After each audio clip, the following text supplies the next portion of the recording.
Good afternoon, everyone, and welcome to this meeting of the Norfolk Community Safety Partnership Scrutiny Subpanel. Turning to the first agenda item, to receive apologies for absence, I can confirm apologies have been received from Councillor Tristan Ashby and his substitute Councillor Helen Crane, Councillor Kay Mason-Billig and her substitute Councillor Daniel Elmer, and Councillor Terry Parish. So turning now to item 2 on the agenda, election of chair. In accordance with the panel's arrangements, the chair must be appointed from among Norfolk County Council members of the panel. However, all committee members can vote on this position. I will now invite nominations for chair. Thank you, Councillor Sue Catchpole.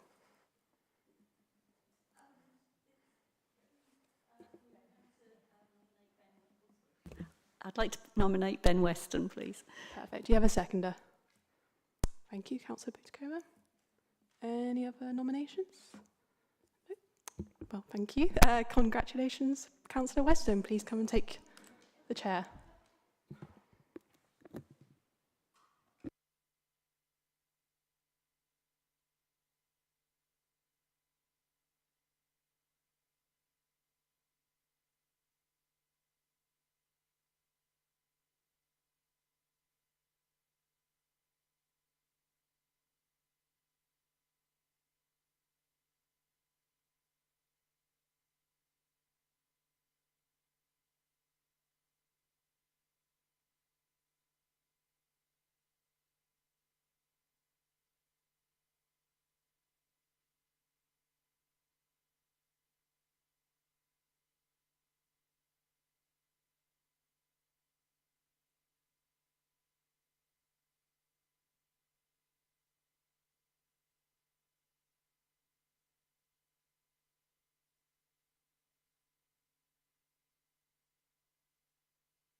Well, good afternoon. Thank you very much for electing me as the chair. Welcome to the well-named Norfolk Community Safety Partnership Scrutiny Sub-Panel. As I say, thank you for electing me. Before we continue, I will go over some general housekeeping. This meeting is being held in person at County Hall and is also being streamed live on the Council's YouTube channel. The recording will also be available to view afterwards. Under the Council's protocol on the use of media equipment at meetings held in public, this meeting may be filmed, recorded or photographed.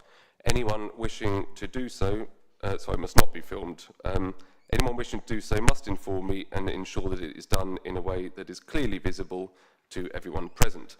The wishes of any individual not to be recorded or filmed must be appropriately respected. A fire alarm test is not expected during this meeting. If the alarms sound, we must evacuate County Hall. In the event of an emergency, please make your way to the nearest exit and meet at the muster point located on the main car park. Turning now to our next item on the agenda, the election of Vice Chair. So just to remind the panel, any member of the panel can be nominated as Vice Chair as per the panel's arrangements. Do I have any nominations for Vice Chair? Councillor Catchpole. Thank you, Chair. I'd like to nominate Sarah Boutikova. And do you have a seconder? Okay. Any other nominations? That's that then. Congratulations.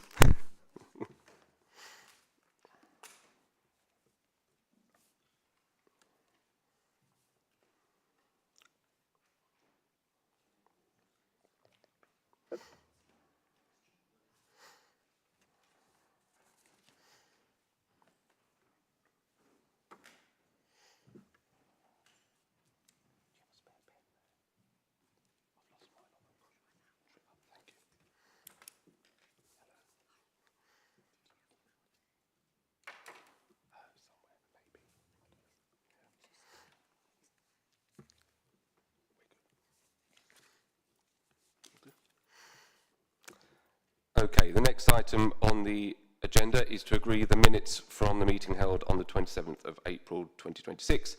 Do panel members have any comments of accuracy they would like to raise? Are you happy to agree the minutes?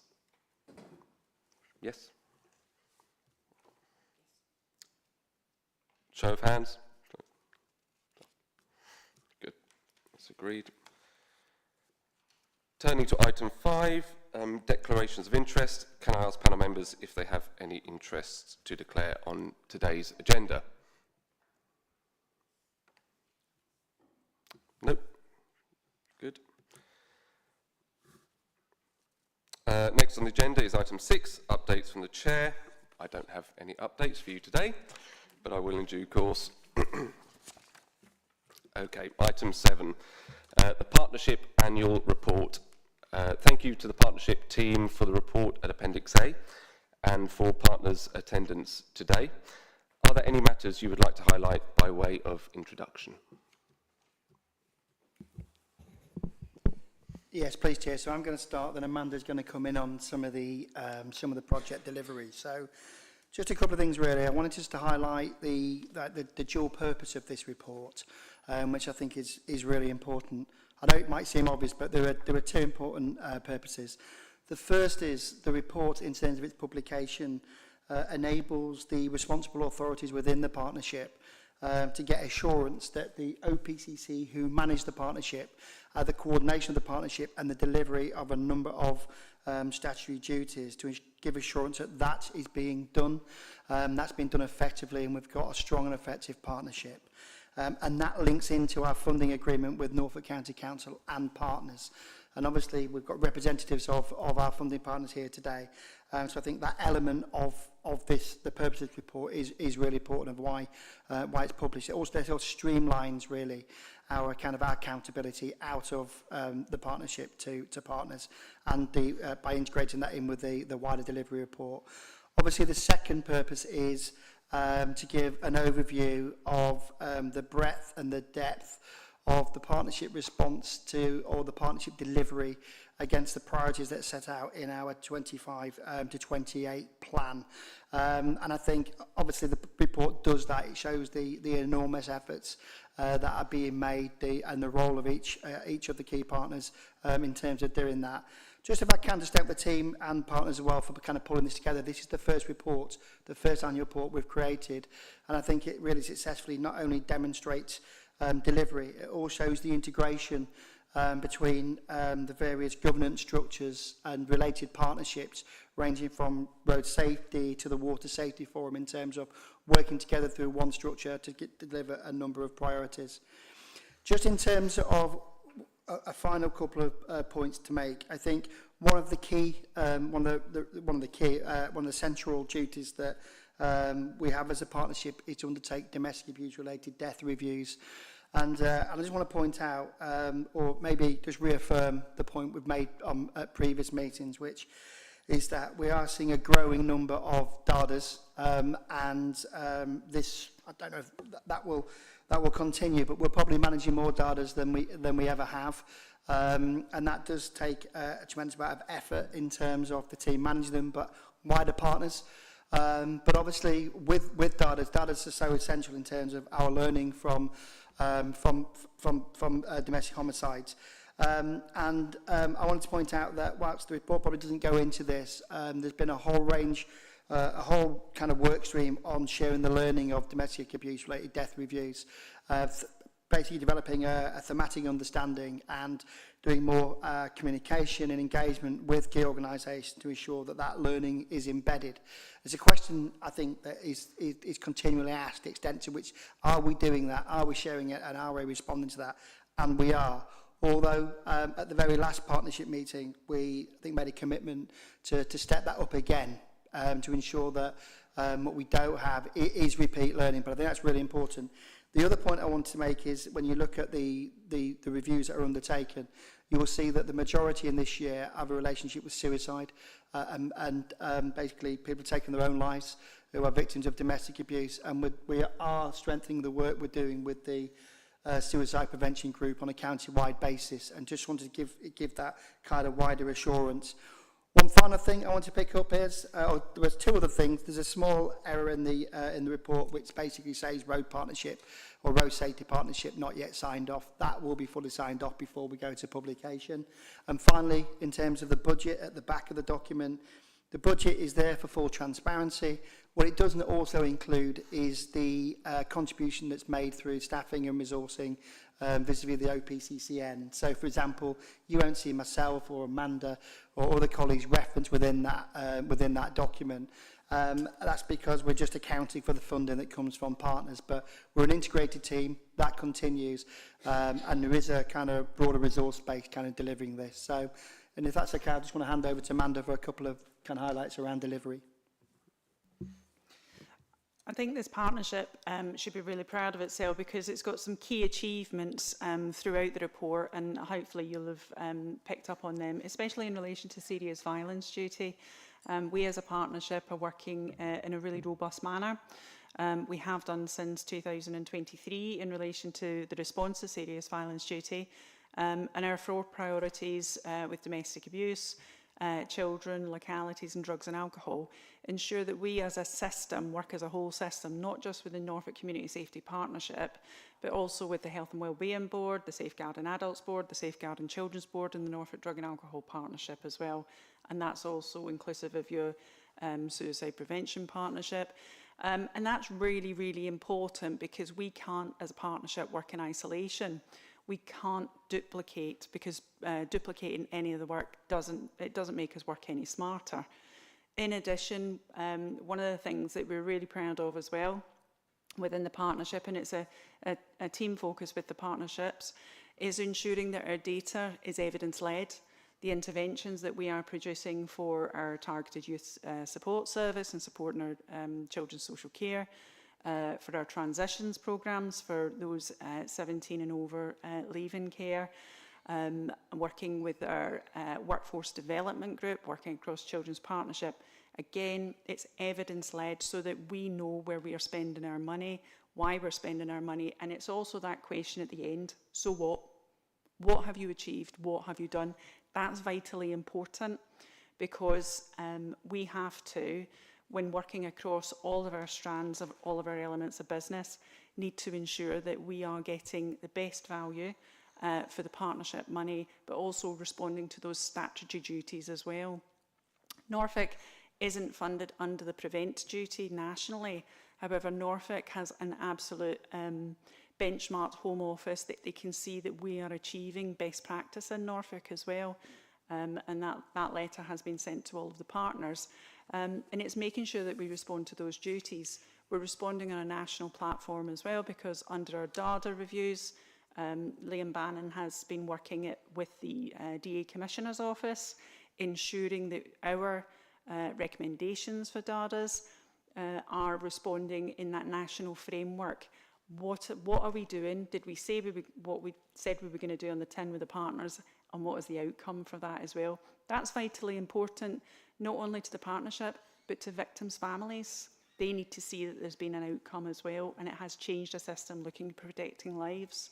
And also our exploitation campaign and web pages. Again, that work has been picked up nationally because it's really important that partners, they're seeing what best practices out there nationally. And we are working with our partners. James, I'm sure you would agree that you're utilising all the assets that we are producing. And we're not just producing those assets in a digital format, we're making them, ensuring that they're accessible to all. Okay? I'll just stop there to see if you've got any questions, unless James wants to come in.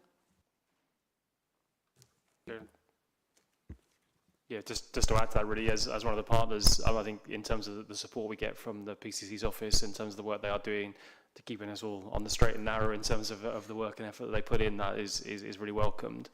I think, as you say, there's a number of working groups that do a vast amount of work across Norfolk, and I think every year there's that feedback in, and I think this report really shows the effort that has gone in by all partners to try and make sure meeting our statutory responsibilities, and then wider than that as well, to be honest with you, and leading the way in some areas. So, yeah, the report's really welcomed, and I think it highlights to everybody the work that's really been done out there.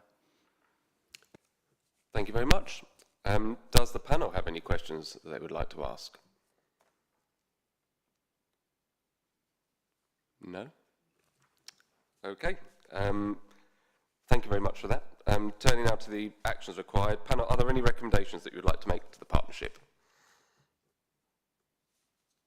No. Oh, sorry. Yeah.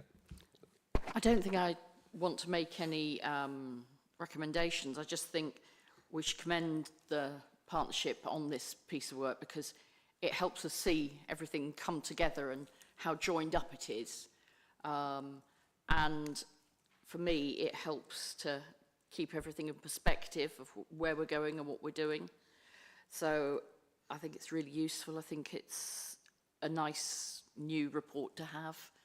And I think it's very helpful to see all the work in one place, because there is so much and it's so varied.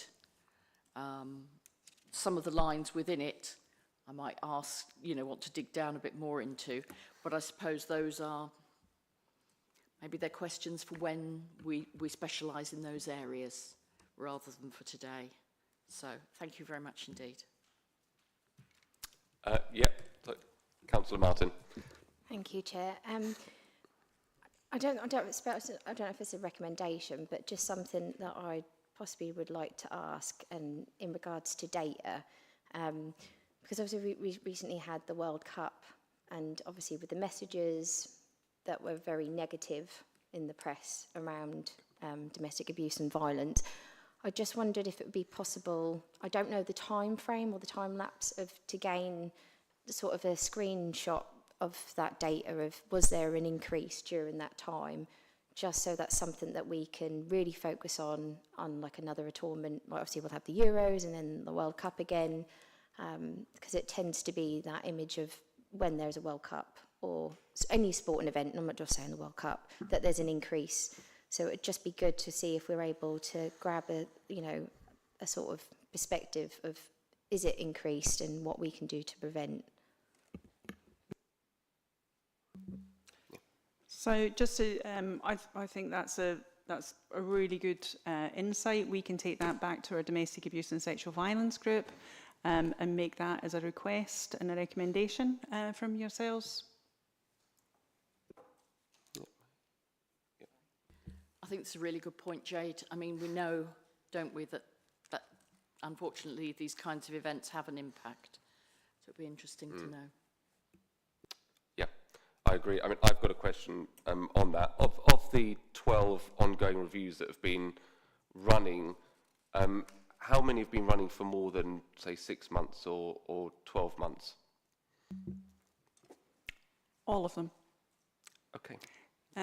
Under statutory guidance, a domestic abuse review should be done within a 6-month period. Mm-hmm. However, realistically, that is not the case, because it could be multiple reasons. It could be there's a parallel, maybe a criminal case happening where we couldn't do the review until afterwards.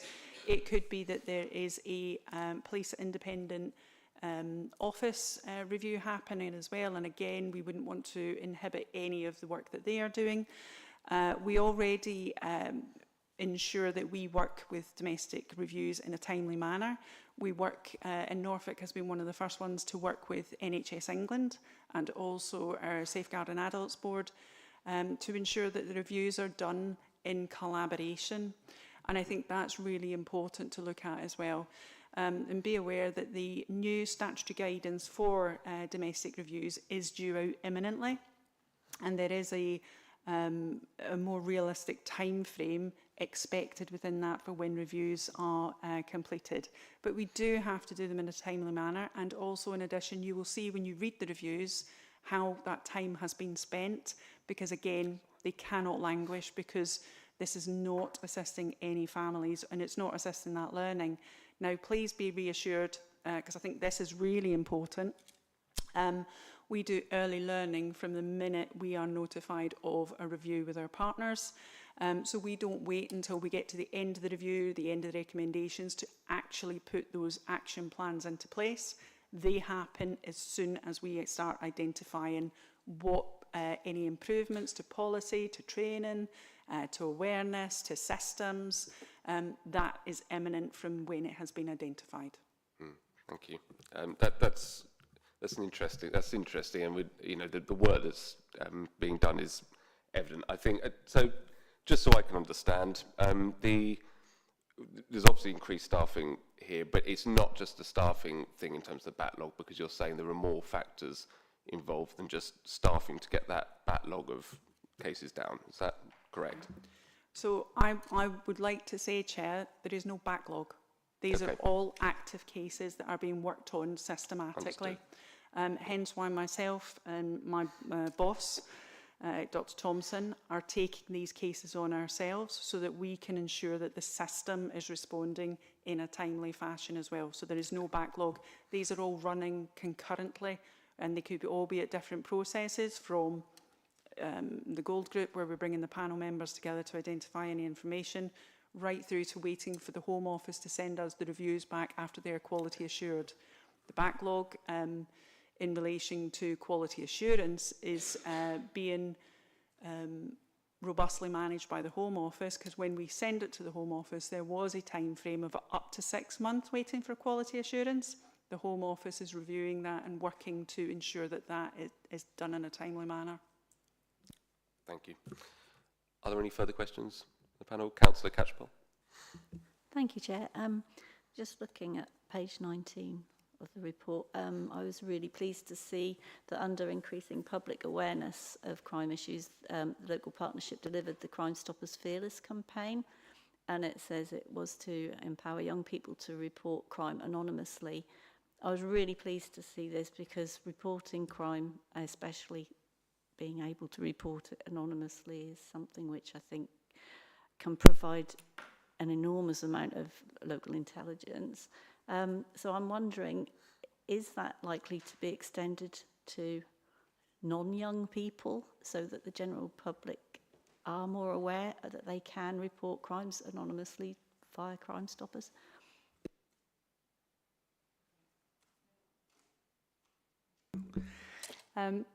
We can ask them. We can go back and ask them. Definitely. Thank you. Any further questions? No. Okay. Councillor Martin, do you want to put your suggestion forward as a recommendation?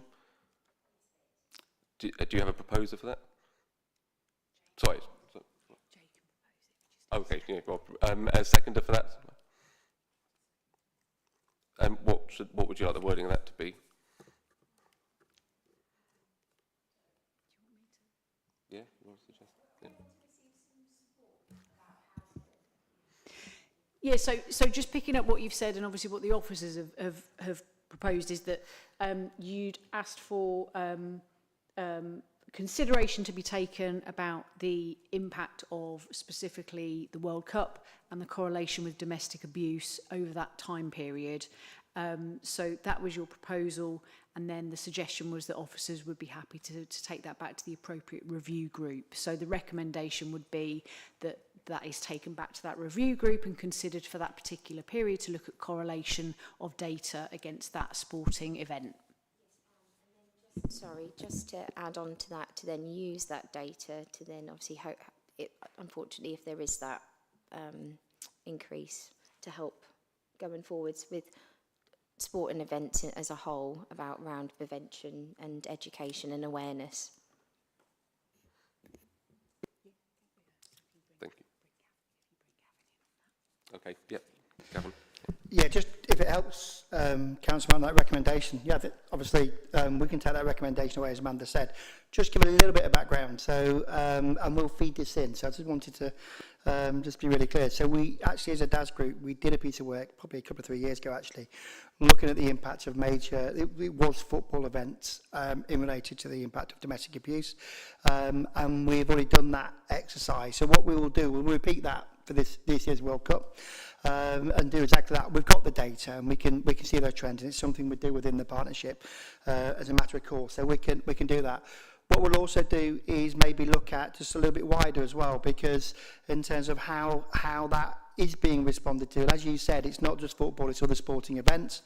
Also, there's also a wider link, for example, with drugs and alcohol in relation to match day, and how that has an impact in terms of people's behaviour and violence. So we will bring that in, and I don't know if you know, but this year, for example, as a partnership, we promoted the White Ribbon campaign, which is around match day. It's for that reason, because what we want to do is not necessarily perpetuate the view, which is it is about football. It's actually there's a wider range of factors, but we'll add that in too. So we'll think about our previous work, we'll repeat that, and we'll just give a little bit of a bit of the wider narrative as well as what's going on nationally to address that.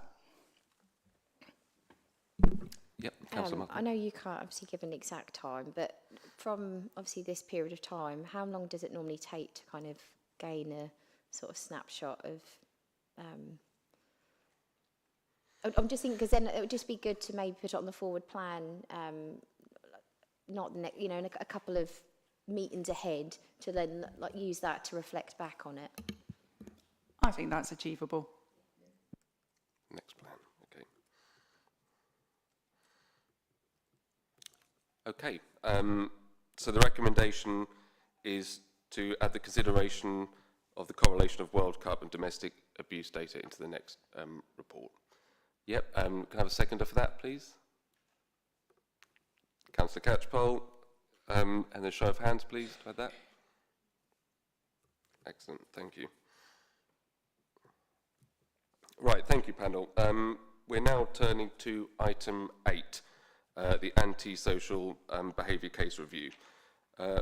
Partnership team, would you like to introduce the report? Thank you ever so much, and I'm so pleased to be able to present this report on behalf of our partners to the Scrutiny panel.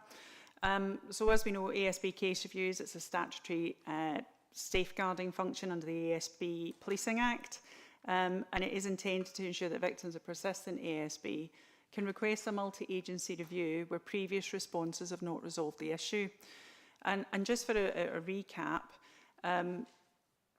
it's really important to make sure that this process, and anyone who's watching this presentation at this moment as well, it gives victims the right to request a multi-agency review of their case where it's locally agreed in our thresholds as well. Relevant agencies, including those local authorities, police, health partners and social housing providers, must work together to review the case and determine whether further action is needed, and that's multi-agency action. Local areas, as part of the STAT guidance, we consider where the frequency of complaints, the effectiveness of the previous responses and the harm caused to the victim. That's really important, so a victim has a voice. And it's about that problem-solving partnership working, especially where there's complex or high-risk harm cases where existing interventions have not been successful. Victims are given the opportunity to explain the impact of the ASB and be informed of the decisions, the outcomes and the recommendations to any resulting action plans as well. There must be an appeals process, and if the victim is dissatisfied with either the threshold decision or the way the review was conducted, and that is called an ASB query. As some of you may have already seen that on our Norfolk Community Safety Partnership ASB pages, we are required under legislation to publish annual data about the number of cases that were requested, and that is broken down to each area, the number that met that threshold and the number that resulted in further action. And you'll have seen from the annual report that those cases are in there as well, those data is in there. And we need to ensure that from a CSP strategic perspective, our ASB case reviews are both victim focused and there has an accountability mechanism, and it's the means of identifying gaps in partnership responses. And effective information and implementation can improve victim confidence and satisfaction, strengthen that multi-agency approach, identify any systematic issues that are being identified with ASB management, ensure vulnerable victims receive the appropriate support, and demonstrate that transparency as well with compliance with statutory duties. The paper sets out that agreed partnership local threshold and process, the statistics used in Norfolk, and the partnership activity to improve the effectiveness of those reviews. In Norfolk, the threshold is 3 separate but related incidences have been reported within a 6-month period. The incidences have been reported within 30 days of occurring, and the behaviour is continuing. Professional judgment can also be applied when there is concerns around the vulnerability, the significant risk or hate-related crimes, even when the threshold is not fully met. And I think that's really important. So when professionals identify something's not right here, they have that opportunity.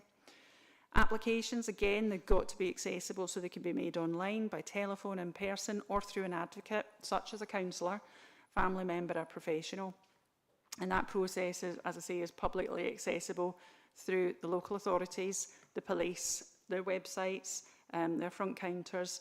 And an application, once it's been reviewed, will be reviewed and sent through to the operational partnership team of that area. In 25-26, the highlights, performance highlights, Norfolk received 64 ASB case review applications, representing a 94% increase compared with the previous year. And of those, 33 applications did not meet the threshold. 18 reviews were completed and 8 reviews resulted in recommendations being made. It's really important to know that this process cannot be used to make a complaint against a service provider. So it's really important to understand that when a service has not met the standards or the expectations of an individual, this cannot be used as a loophole for that. And also, while the applications increased substantially, there was also a 106% increase in cases where the threshold was not met. The recommendations resulting from the reviews have fell by 43%, but there is significant variation we've identified between the ASB cases across our districts, and we are going to look to create a thematic review on why is that, how can we look at that, is that something that's happening, or is there a so what is the outcome of that? Under the partnership, we have worked with ASB Help and provided 2 rounds of independent chair training. So anyone who is chairing an ASB case review, they have to be chair trained. We cannot just say to someone, you're now in this role, here you go, crack on. Sorry, crack on's not a professional word, but I think it summarises that quite well. It does, doesn't it, James? It summarises it quite well. Partners have got to continually and actively promote ASB case review process. That helps increase awareness and accessibility. And we did have, between 2023-25, we've done quite a lot of awareness, and we continue to make awareness in ASB case reviews. So having that increase is important because people are coming forward, people are using the process.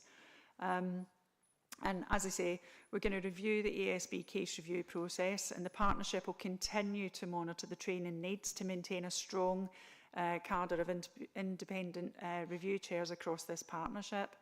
The report does demonstrate a growing awareness of the ASB case review process across Norfolk, and the priority now is ensuring that consistency of application for completed reviews, ensuring we've got a robust approach and that victims of persistent antisocial behaviour receive the support and the solutions they need to help. And I'll take any questions. Thank you very much for that. Okay, questions from the panel. Are there any questions from the panel? Yep, Councillor.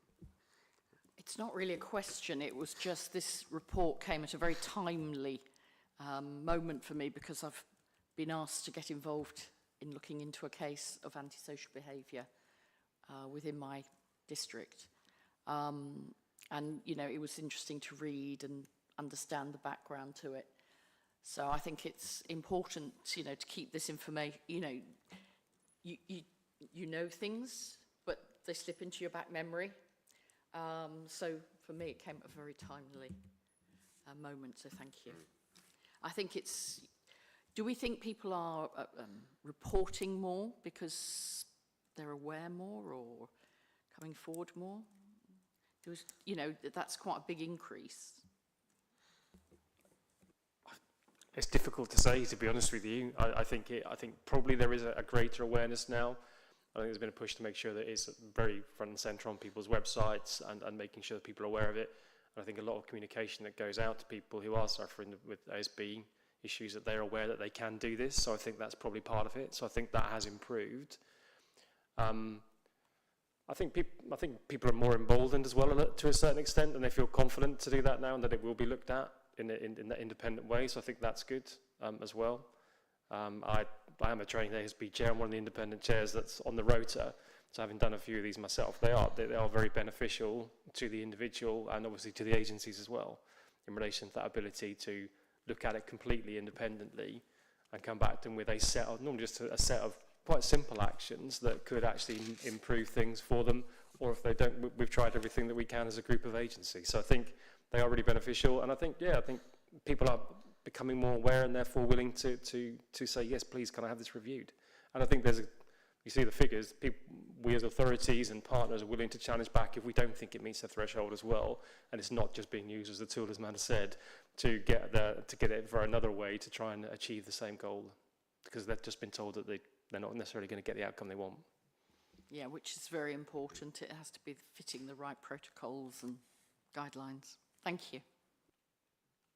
Thank you. I've got a question. I was just looking at the table here, and it says South Norfolk had the highest number of applications at 17. It said, if I'm reading this right, 4 failed the threshold and 5 reviews were completed, which kind of leaves 8 applications that didn't have an explanation in the table. What was the status and outcome of those 8 cases? So I have been made aware from our Community Safety Partnership Manager that some reviews are ongoing and may not have been counted as meeting the threshold. So we're having a look at them and we can go back and review that. Lovely, thank you. Okay, are there any further questions? Oh, yep, Councillor Martin. Thank you, Chair. Something that's really positive is the SNAP meetings where people get to share their concerns and views.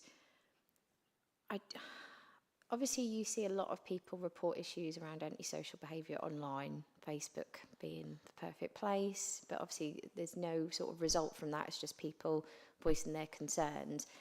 I don't know what else we can actually do. I don't know if you have any suggestions to try and encourage people to actually attend the SNAP meetings, because it tends to be the same sort of groups or individuals that attend the SNAP meetings and bring the same sort of issues. But I think that's such a perfect platform to bring in, because then you choose to focus on certain areas or like certain issues. So I suppose I'm just coming back to if there was any suggestions that we could do to kind of highlight the SNAP meetings a bit more and just make them more inviting to a wider range of people, because I think they just kind of assume that it's a certain category of people. We can take that back and highlight that as a concern, that you want to look at that promotion of those as well within the partnership. Just to say, like, Yarmouth is brilliant at promoting them. I think I just don't know what we can do, because I attend them as well, and they really do listen to the people that attend, and they take on their concerns, and they'll pick a certain area to focus on, whether it's a certain area within our town or a certain issue. It could be like, there's also like speeding in a certain area or antisocial behaviour in the park or whatever, and they'll focus on that until the next SNAP meeting. I just think we just need to encourage more people to come along to voice their concerns, so that we can then like tackle the different issues instead of being on Facebook all the time and, yeah. Yep, absolutely, Gavin. So we will take that back, but I think in taking that back, I think there is also just a wider thought process around the various engagement mechanisms that we have. So as you were saying that, and you went on to say speeding, I was thinking about some work that's being done in the kind of road safety partnership space, which is about the login and recording process for concerns in communities around speeding, for example, and ensuring that obviously that is recorded effectively, it's shared and it's acted upon. And it feels that these mechanisms overlap a little bit.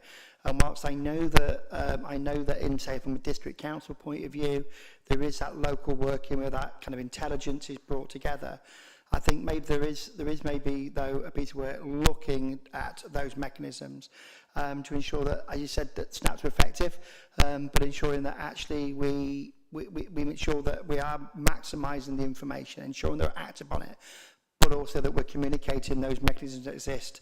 I think that's the critical thing, isn't it? And it's something about kind of system efficacy, that actually if you attend those, actually there is a response. So really thinking that through, but I think there's maybe a bigger piece of work for us to look at the various ways in which the community come forward, how that's done and how effective that is, and whether there's anything that could be done, either maybe better integration or just any kind of improvement. Thank you. Yep, Amanda. And picking up on the practicalities of that, and you thinking about that better mechanism for sharing, we know that, for instance, under serious violence duty, our places and spaces and our intervention with targeted youth support services, where they are identifying, we're responding to dynamic responses on ASB. So we could also be looking to engage all ages to participate in that as well. Because I know that when our TYSS are engaging with younger communities, they're making them aware of, you know, that there are issues where communities maybe not, there's fractions on 2 age groups or that, and it's about bringing those communities together to have that joint understanding as well. So from the practical position, we could be bringing that in for those highlight and snap, and we can take that across our partnership meetings as well. Councillor Martin. Thank you. Just to, in response to that, actually at the Yarmouth SNAP meeting we had, I don't know if you were aware, but we had one of the school years actually come and give a presentation, and they highlighted a concern for them, which was smoking in our local park. And that was really impactful, and people, like the adults, were like really shocked because of how much they, you know, were aware of their environment and how much it impacted them. So that was encouraged by the school, but I completely agree. I mean, Yarmouth is really good at advertising the meetings and also highlighting afterwards the result of that focused area. But I think we just, again, needs to encourage more people to come along and say that if you do bring your concerns, you are going to be listened to and they are going to be acted on. Thank you. Am I right? Oh, sorry, go ahead. Sorry to interrupt. Yeah, I was just saying on the back of that, as the people have said, there's multiple ways of getting in. SNAP is one. I think we, as a group of agencies and partners, we feed into sort of area-based locality reports into the Community Safety Partnership on a regular basis anyway. And to be fair, that picks up stuff that is probably very much thematic response, very much around the SNAP-related stuff. Also stuff that's coming into us as organisations. So that wider picture is picked up as well. So having been involved in SNAPs for many years, trying to get people to come along is always a challenge. They will come when they have an issue normally, I think, more than when they don't, as opposed to getting involved and looking at the wider thing. So that is always a challenge, and I think we'll do our best to do that. But I think it's just a lot of stuff is picked up outside of SNAPs as well and put into priorities around that. And I think the relationship we have with the police generally, particularly in Yarmouth, and I know other authorities have the same, there is that constant conversation around a lot of those local issues that are picked up outside of those meetings as well. Thank you. Am I right in thinking that the format of SNAP meetings is changing? I think it's changed already. I think in terms of they used to have a lot of smaller SNAP meetings. They now have sort of wider priority setting meetings. So whether it's changed right across the county, I don't know. But I know in Yarmouth it has changed in format and slightly in terms of the way that it's done. So there's a wider setting. But again, we can probably clarify that to members. Sorry, I think they've changed it again just recently to be an even wider area. And I think that's just a concern when I think, you know, you're hearing reports back from people like Councillor Martin about the impact that they can have. I realise, like you say, it's very often just people who've got a particular issue, or it's always the same people who turn up to the SNAP meetings. I understand that completely, but I think it's important that they keep them relevant to the areas that are impacted. So maybe we can have another look at that. Thank you. Councillor Schmierer. Yeah, thank you very much. Just to flag up about the SNAP or the police priority setting meetings or whatever they've been called and renamed and changed back. Just to reiterate what Councillor Martin said, they have proved highly cathartic for local residents, and in our experience in the city centre, where the majority of crime and antisocial behaviour in Norfolk does happen, because Norwich East contains the nighttime economy zone and the city centre, so we have got a sort of, if we have a look at a heat map of Norfolk, it is basically off the scale in terms of heat there, in terms of the crime and antisocial behaviour that is reported. And therefore they have been, when we've advertised them, very well attended. And it isn't just the same people, because it's people, but as you say, who have got issues that are coming up, and it is an issue that does come up on the doorstep regularly. And as I said, but they have been very cathartic and very well responded to, in my experience anyway.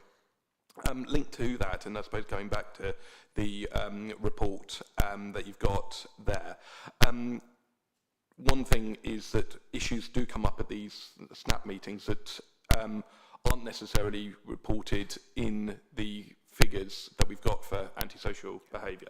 And this is, I suppose, where the role of like a sort of district or a city councillor can come in, because we often do hear what's sort of affecting residents, and that may not be recorded in the figures. And the examples that I'm going to give are things like noise from exhausts, so tuned up engines, basically both motorbikes, but in particular cars, and when they sort of downshift, in particular, sort of the idea of boy racers is a sort of stereotype there, but there are an awful lot of those vehicles. And if you go around the city centre, in particular in Norwich, where you've got sort of 2 or 3 story buildings without front gardens, it is basically a very echoey environment, and therefore noise is sort of exacerbated there, much to the chagrin of local residents, as you can imagine. But catching or reporting who's responsible for that is a challenge. So it is an issue that does get reported regularly. It is a major inconvenience for local residents. It's a major nuisance for residents, in particular with small children. And I'm just sort of wondering that, as well as graffiti, which a lot of people don't report, even though it is criminal damage, and even though we do say to residents, look, if it is on your property, it is criminal damage, you're the one who has to pay to have it rectified. At considerable cost, it must be added, and then it's often tagged very quickly thereafter. I'm thinking about the sides of buildings in the city centre, some of our historic buildings, which the city council therefore has to pay to remedy. At, as I say, considerable cost. So I suppose there are a couple of questions there based on this. One is with regards to the reporting of it. What are your sort of plans to encourage reporting of those things that may be sort of under the radar, but are a major consequence to individual lives in terms of their quality of life, and also their financial side of things? And then also, is that something that potentially we could look at in the future programme going forward, those 2 issues, one of graffitiing and of noisy vehicles basically causing a nuisance? And apologies, this is my first meeting, so if this is beyond the remit of this panel or body, I do apologise, but I just wanted to flag those up, because those are issues that do come up on the doorstep on a not quite daily but certainly weekly basis.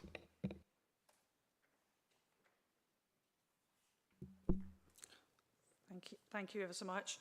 I've just been talking to my boss as well, and having a look at your the issue about encouraging reporting. I think that's really important. And we have our community ASB, Norfolk Community Safety Partnership web pages as well. And what I have just looked at is we can link our ASB web pages to all of those snap meeting links, web links, so they can be kept fresh and they can be kept so that members of the public are aware of them. We will work with our partners to highlight through our Community Safety Partnership newsletter to also encourage all of our local authorities, again, to make people aware and to encourage that reporting. So we can do that through that process. We have a ASB partnership group that is coming together, and again we can take those comments that you've got and take them back to that partnership for their consideration as well. Yep.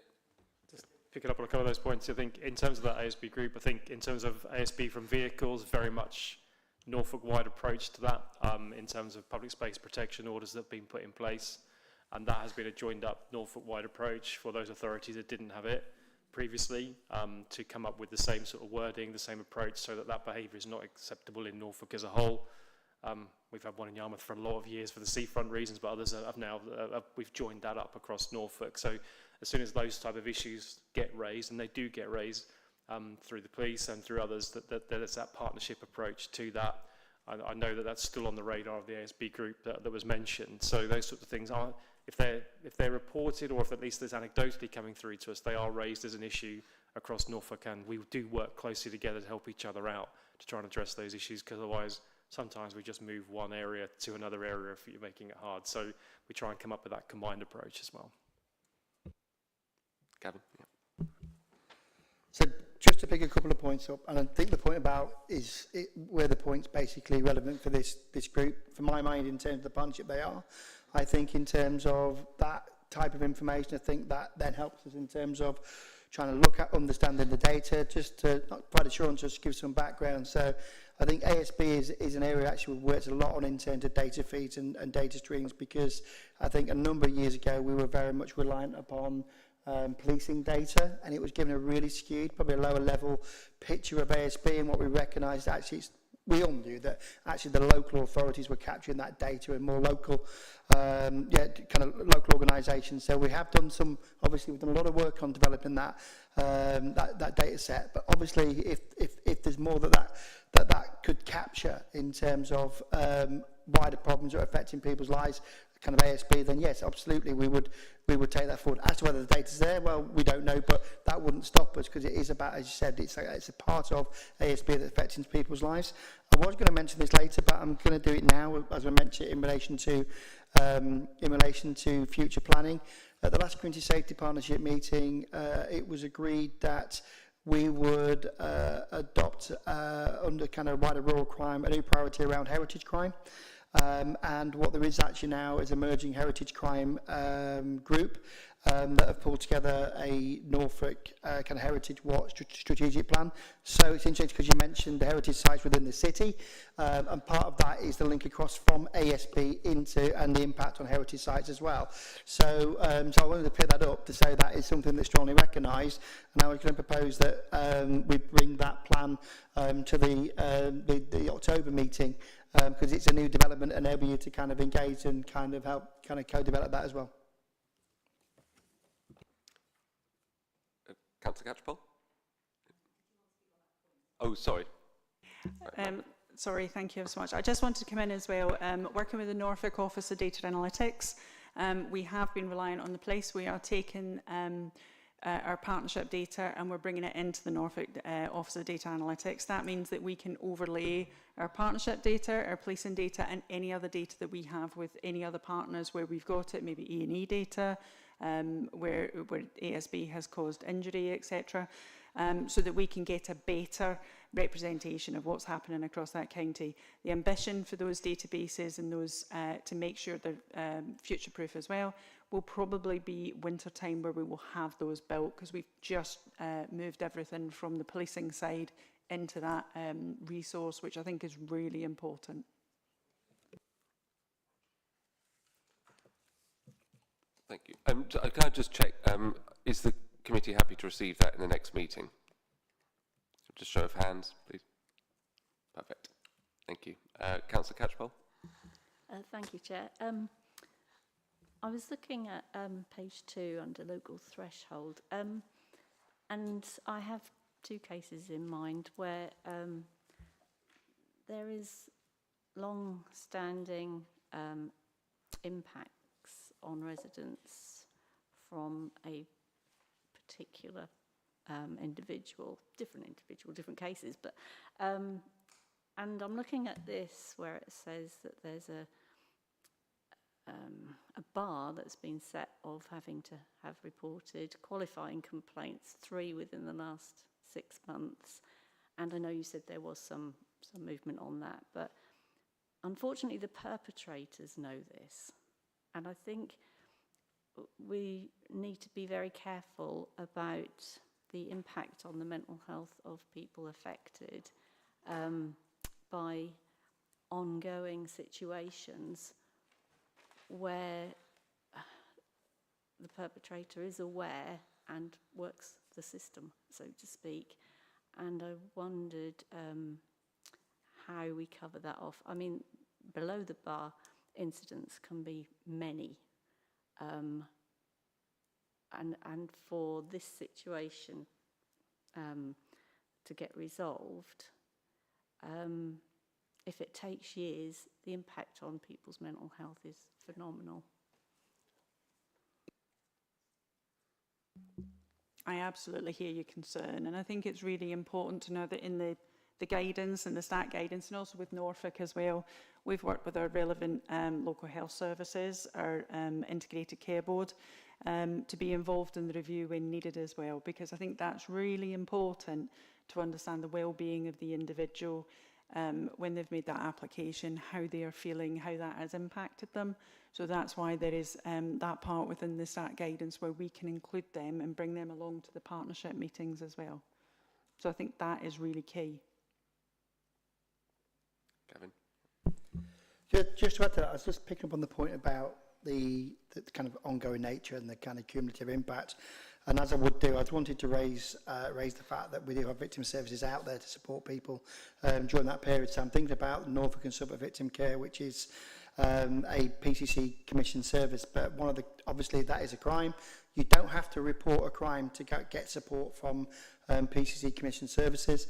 And obviously if you go onto the Norfolk and Suffolk Victim Care website, there is actually, under crime types, there is specific reference to ASB. So anybody that is being affected by ASB is entitled to support from Norfolk and Suffolk Victim Care.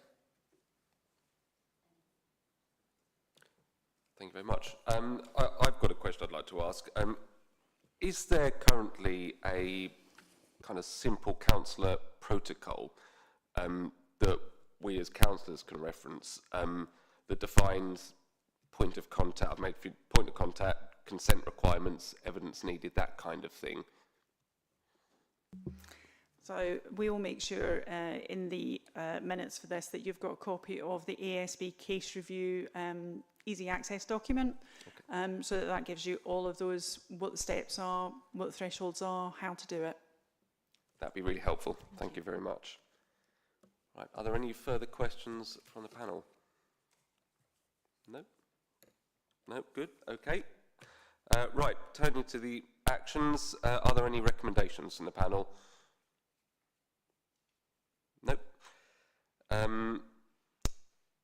Right, thank you, panel. We will note that information.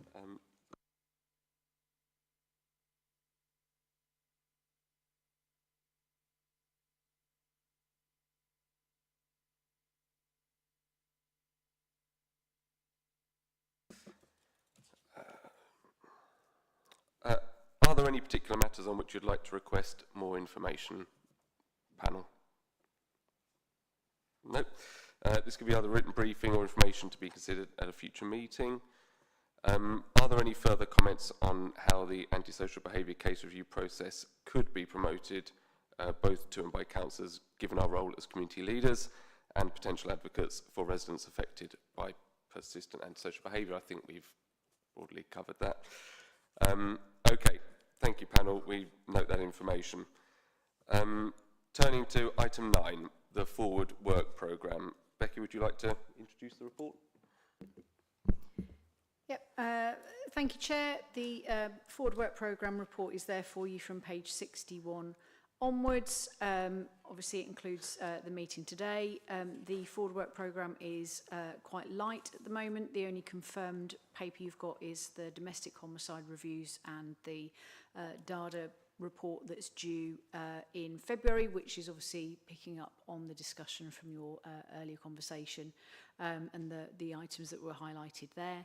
So we've got some additional briefings or items to bring forward, which I'm happy to discuss with the Chair and our partners to see how we can shape them for you as scrutiny items. Yeah, and to add on there, obviously for the October one, we've got, obviously you've just agreed to have the item on the heritage crime strategy. So yeah, over to you, Chair.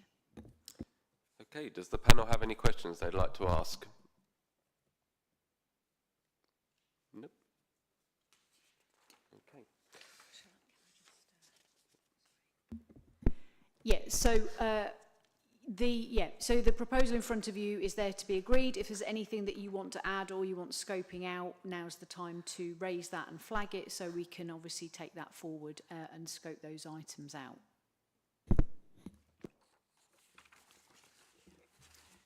I think we discussed in our pre-meeting that there's a couple of items we'd quite like to bring forward. One was water safety. We haven't had anything on water safety for quite a while. And I think we all agreed that that would be useful.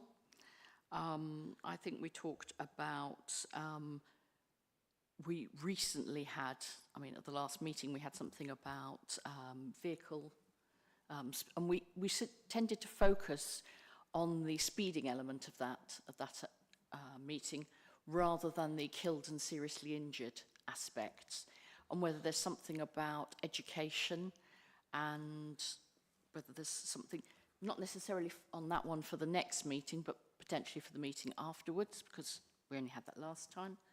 I think there was a third item we discussed too, wasn't there? The drowning prevention?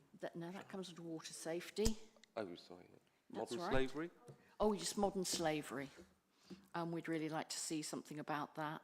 We haven't seen something about that for a while, particularly in reference maybe to the work that's being done by Norfolk County Council on the work with their trading standards officers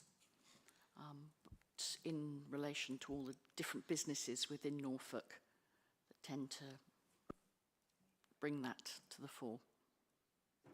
Does that make sense? Councillor Schmierer. Yeah, sorry, I should have mentioned this in the pre-meeting, and apologies again if this goes beyond the sort of remit of this committee and drills more into the sort of public health side of things.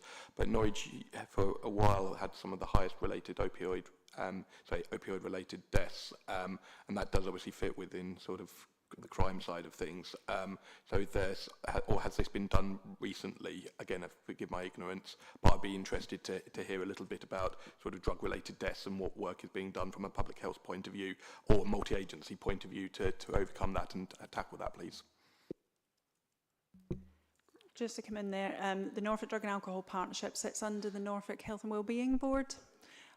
So that's where that work sits, but they will be due to have an annual report going to the Health and Wellbeing Board, so that could be made available to this board after it's been heard there, if that would support. Yeah, good. So is the panel happy to add water safety, modern slavery and killed and serious injury to the next programme? Councillor Catchpole. Did we also talk about e-bikes and the safety of... Yes, so I think that's something we need to focus on, perhaps. E-bikes and buggies, other motorised vehicles. Yes, I was looking at that. In paved areas, especially in an urban area like mine, Thetford East, the speed at which some of these buggies go is ridiculous, and it really is a safety element. We were speaking about the fact that obviously road safety, highway code, etc., are not something that they have to use to do use these things. Maybe some sort of safety element could be looked at with regards to that. I was going to say, we can take that back into the partnership to have that conversation. Yeah?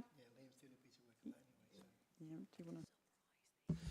Sorry, just to say, yeah, we've got a colleague actually who is doing a piece of work. Well, it's Liam Bannon, the Community Safety Manager. And it's funny, we've referenced it as part of the Road Safety Group as well. So that's ongoing. So I think it's really timely actually to bring that forward and look what kind of joined up responses we can develop towards that. So yes.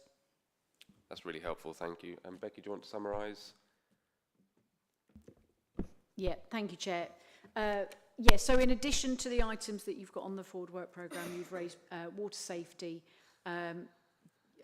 road safety, obviously continuation and looking at that from a different angle as you've outlined, modern slavery in relation particularly to the work of trading standards at present. We've got the Drug and Alcohol Partnership annual report. When that goes to the Health and Wellbeing Board, we'll pick that up and circulate that through to yourselves. So that would be a briefing and that would be for information. And then we've picked up the e-bikes, e-scooters safety element, which the partnership are happy to take on board and we'll see how to pick up. Chair, what I'd suggest is obviously if you want to propose them en bloc with a view to yourself and I working with officers as to how we can shape that as a forward work programme. Yep, I think that makes sense. Can we have a show of hands for that, please? Thank you very much, yep. Great. Right, is there anything else, any other recommendations or anything anybody would like to add, Gavin? So just to add in, really, links to the last point, I just wanted to raise in relation to this morning's meeting. So obviously the new Commissioner talked about the development of the Police and Crime Plan. And it's probably just wanted to talk about that in relation to the Community Safety Partnership. So just for awareness, obviously In terms of the policing crime plan and legislation, the legislation sets out that the Commissioner has to give consideration to the Community Safety Partnership Strategy. And obviously we have an integrated team, so I will ensure that I have those conversations with new PCC. To be fair, we've already started conversations with the new PCC about working with, about having this kind of joint team and the opportunities that gives in terms of delivery through the Community Safety Partnership. And that's been received kind of really positively. So we can do that piece of work almost internally in terms of making sure we have that consideration. But also the Community Safety Partnership has to be able to have the opportunity to develop to consider the emergent police and crime plan. So we will be looking to schedule that in really in terms of taking the draft plan into the Community Safety Partnership space, which I think is really important, particularly because of the arrangement we've got. The other point I was going to make in relation to that is obviously so I want to pick up this morning's points around priorities, because I know members of this morning's panel, and I've got two independent members out here today, members of this morning's panel talked about the Commission's approach and then talked about some of the wider priorities. I know you were talking about in relation, and again, Councillor Budcover, you were talking about the policing element and holding to account. Obviously, that's in the PCC space, but I think obviously what there is a wider response to a range of crime types that were referenced this morning, and I wondered whether as an output of that piece of work in terms of dual consideration, whether a future meeting it might be useful just to set out what the wider response is to a number of those crime types. So this morning there was reference to fraud, there was reference to things like, we talk about antisocial behaviour, and actually there is a wider response, and the Commissioner will be working through those. I wonder if it'd be useful to set that out to establish how that work is continuing and how that will impact on the ground. Thank you. I think that's a very timely comment, actually, because I was discussing this element with some colleagues at lunchtime, and one of the things we were talking about was, in sort of relation to this group, is victim support and the impact on victims, because whilst we may be fortunate that our crime rates aren't particularly high on some of the elements we discussed, one crime has a huge impact on that individual and those around them and supporting them. And I think, that's not to be discounted quite so lightly. So, yes, I think we would really welcome, well, certainly I would really welcome that. I don't know about others, but I think it's important. So, Councillor Martin, this morning we were talking about some of the elements of the Police and Crime Commissioner's new plan, and some of the elements like the ones just mentioned by Dr. Thompson, but also serious crime. I think there was killed and seriously injured. Yeah. Burglaries were raised by Councillor East. There was a number of them that will come in as part of his plan because they have to formally be there, but they won't be the focus of his new plan. And we said we need to have more, keep on top of those as well. Although they're operational, we need to know that he is still holding the commissioners to the Chief Constable to account for those things. So I think it makes sense. I don't know what everybody else thinks. I completely agree. Yeah, I think people are nodding. Yeah. Councillor Hilton, I don't know if you're happy with that.